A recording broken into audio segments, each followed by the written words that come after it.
पाकिस्तान को अगर कल टूटना है तो वो आज ही टूट जाए। कि हमें एक अलग मुल्क चाहिए जिसका नाम हम रखेंगे पश्तूनिस्तान, कि पाकिस्तान के टुकड़े किए जाएं, देर ना की जाए इस इलाज में, जल्द करें। ये वो साजिश है जो पाकिस्तान के अंदर लोग खरीद कर पाकिस्तान के खिलाफ की जाती है। ये वो मनसूबाबंदी कह लें जो कभी भारत ने मशरकी पाकिस्तान छीनने के लिए की, तो कभी बलोचिस्तान अलहदा करने के लिए। और ये मनसूबाबंदी पहले से, यकीन जानिए, मैं यकीन से कह रही हूँ, पहले से तयशुदा है कि दुश्मन का दुश्मन दोस्त होता है। जब भारत पहले से एक साजिश तैयार कर रहा था, इस साजिश में अगर दूसरे ममालिक को भी अपना फायदा नजर आया तो उन्होंने क्या किया, उन्होंने इसमें अपना हिस्सा डालना मुनासिब समझा। पाकिस्तान में फूट डलवाने से भारत अपने मकसद में कामयाब हो जाता तो अमेरिका के रास्ते से जरा सोचिए, चीन हट जाता, क्योंकि अमेरिका को डर चीन से है, और वो डर ये है कि कहीं चीन दुनिया की सुपर पावर ना बन जाए। हर मुल्क का मुफाद होता है, हर मुल्क पहले अपना फायदा देखता है। भारत की साजिश से बराह रास्त नुकसान पाकिस्तान का हो सकता है, तो इनडायरेक्ट नुकसान क्या चीन का नहीं होगा? होगा, क्योंकि पाकिस्तान और चीन मिलकर दुनिया में अपनी इक्तिसादी हैसियत को मजीद मजबूत करना चाहते हैं, जिसके लिए सीपैक शुरू किया गया। अच्छा नाज़रीन, हर तहरीक की बुनियाद कह लें और कोई ना कोई मकसद होता है, कोई ना कोई मकसद होता है। और जब कोई भी तहरीक अपने मकसद है तो सोचिए क्या वो तहरीक रहेगी? वही पीटीएम आर्मी मुखालिफ नारे लगवा रही है और वही पीटीएम अलग मुल्क का मुतालबा कर रही है। यहाँ पे नकीबुल्लाह महसूद कहाँ गया? दुनिया का वो कौन सा जमहूरी मुल्क है या वो कौन सी जमहूरी रियासत है जहाँ एहतजाज के नाम पर, जमहूरियत के नाम पर या आज़ादी इजहार के नाम पर, हुकूक हासिल करने के नाम पर ये जो हो रहा था, इसको अगर मैं तमाशा कहूँ तो आप लोग अग्री करेंगे मेरी बात से, सेकंड करेंगे कि मैंने बिल्कुल सही लफ्ज़ का इंतखाब किया। ये तमाशा किया जाता, कोई एक मुल्क बता दें, मुझे किसी एक मुल्क का नाम बता दें। चले मुझे दुनिया का कोई एक ऐसा मुल्क बता दें जिसमें मसाइल ना हो, जहाँ सब कुछ आइडियल हो, जहाँ किसी के साथ ज्यादती या नाइंसाफी ना होती हो, कोई ऐसा मुल्क, या जहाँ किसी की हक तलफी ना की जाती हो। दुनिया का कोई भी मुआशरा 100% अच्छा नहीं हो सकता। दुनिया का कोई भी मुआशरा जराइम से पाक नहीं है। दुनिया का कोई भी मुआशरा ऐसा नहीं जहां सब अच्छा हो या सब परफेक्ट हो, सब आइडियल हो। अच्छा, बहुत बड़ा मुल्क है जी, सुपर पावर अमेरिका। क्या अमेरिका में एहतजाज नहीं होते? क्या अमेरिका में तमाम शहरी अपनी हुकूमत से खुश हैं? क्या चीन में तमाम चीनी अपनी हुकूमत से या हुकूमत के हर फैसले से या वो भी जहाँ पे जो बात चल रहा है हर चीज से खुश है, मुतमईन है, सेटिस्फाइड है? क्या सऊदी अरब के शहरियों को अपनी हुकूमत या रियासत से कोई शिकायत नहीं? चले भारत को ले लेते हैं। भारत में आज क्या नहीं हो रहा? 20 करोड़ भारतीय मुसलमानों की शनाख्त खतरे में पड़ गई, इससे बढ़कर क्या हो? लेकिन इसके बावजूद कोई रियासत अपने अंदर रियासत बनाने की इजाजत नहीं देती। दोबारा मैं अपना सवाल दोहराऊंगी, क्या मसाइल हर जगह नहीं होते? या मसाइल कहां नहीं होते, लेकिन क्या मसाइल का हल ये तमाशा होता है?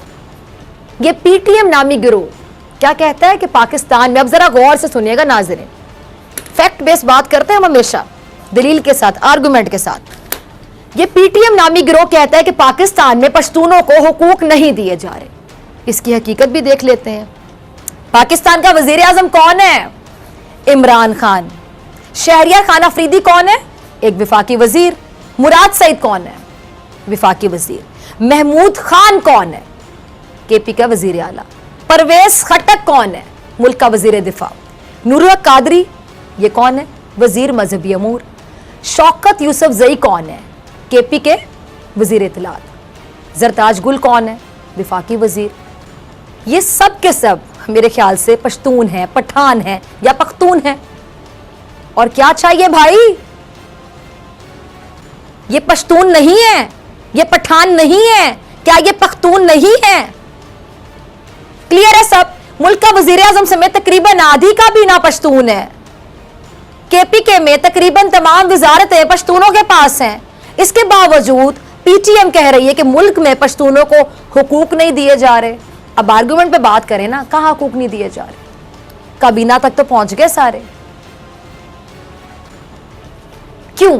हैरानगी की बात नहीं है कि जो तंजीम बनी एक लाश के ऊपर थी वो आज पूरा मुल्क तोड़ने की बात करी। क्या इसमें आपको हैरानी नहीं होगी?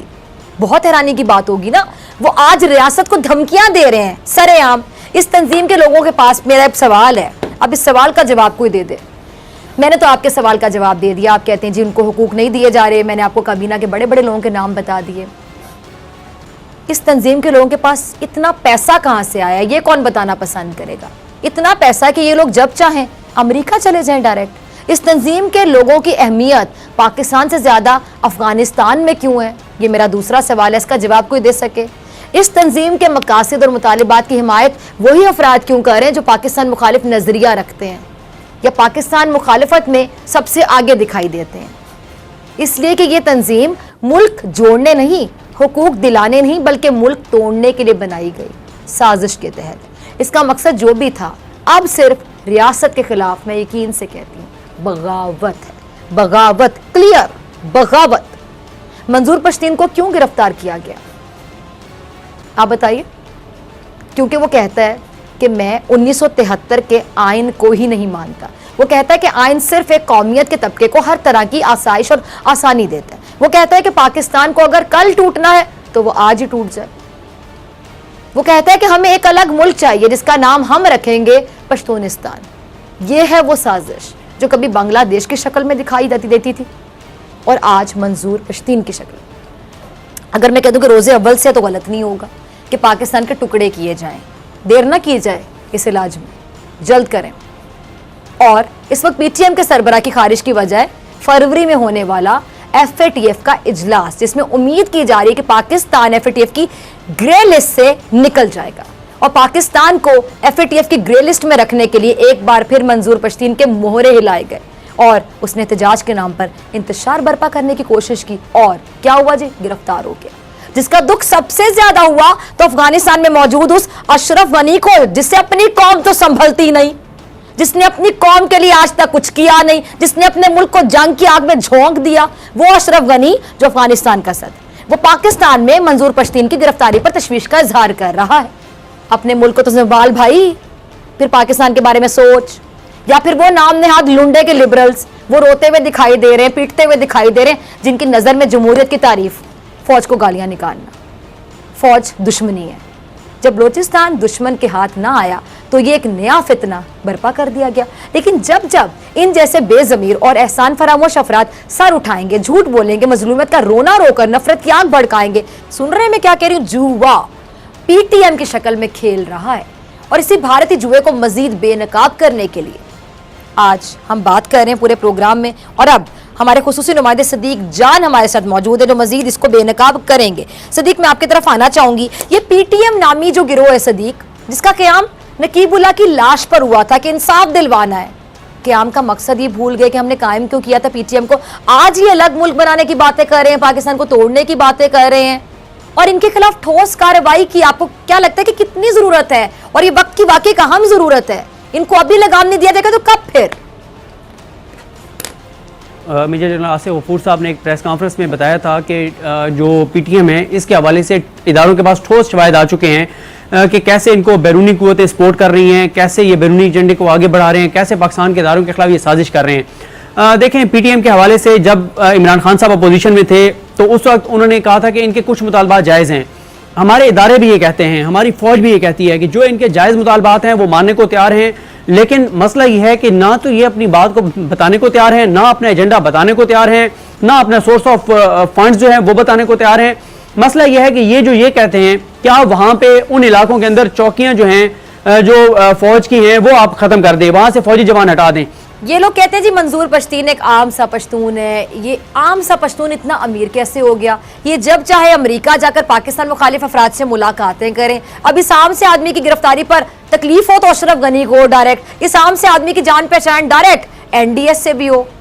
बड़ा आम आदमी है भाई कि आज जरा बाहर हालात खराब हो हम तो माएँ अपने बेटों को बाहर नहीं निकलने देती कि बाहर हालात खराब है, बेटा ना निकलो। बाहर मोहल्ले में लड़ाई हो रही हो तो माएँ अपने बेटों को नहीं निकलने देती। तो सलाम पेश करें उन माओं को जो हमेशा अपने बेटों को उससे भेजती हैं कि अल्लाह तुम्हारा हामी नासिर हो। लेकिन जब भी इस माँ धरती पे कुर्बान होने का वक्त है तो इस माँ को भूल जाना जो घर बैठी है। और वो लुंडे के लिबरल्स हैं और बहुत से लोग हैं जो ना जाने क्या क्या एजेंडा चला रहे होते हैं। सदीक मैं हैरान होती हूँ, कुछ सियासतदान भी, मतलब मखसूस किस्म के कुछ लोग ऐसे हैं जो फौज से बाकायदा हसद करते हैं। आज मैं ओपन अल्फाज में बात कह रही हूँ, खुले अल्फाज में, फौज का कॉम्प्लेक्स है उन्हें। किस बात का कॉम्प्लेक्स है कि जब फौज वो काम भी करेगी जो काम आपके करने के, अब जारी बात है आपके करने के काम है लेकिन आपने कुछ किया नहीं, अब फौज की जब मदद आप लेंगे तो फौज तो मना नहीं करेगी ना, फौज तो हमेशा हमारी मदद के लिए तैयार रहेगी। तो फिर बेसिकली कॉम्प्लेक्स फील करते हैं कि काम तो हमने करने थे, कर वो रहे हैं, वो अपना काम भी कर रहे हैं, बॉर्डर्स पे सरहदों पे हिफाजत भी कर रहे हैं पाकिस्तान की।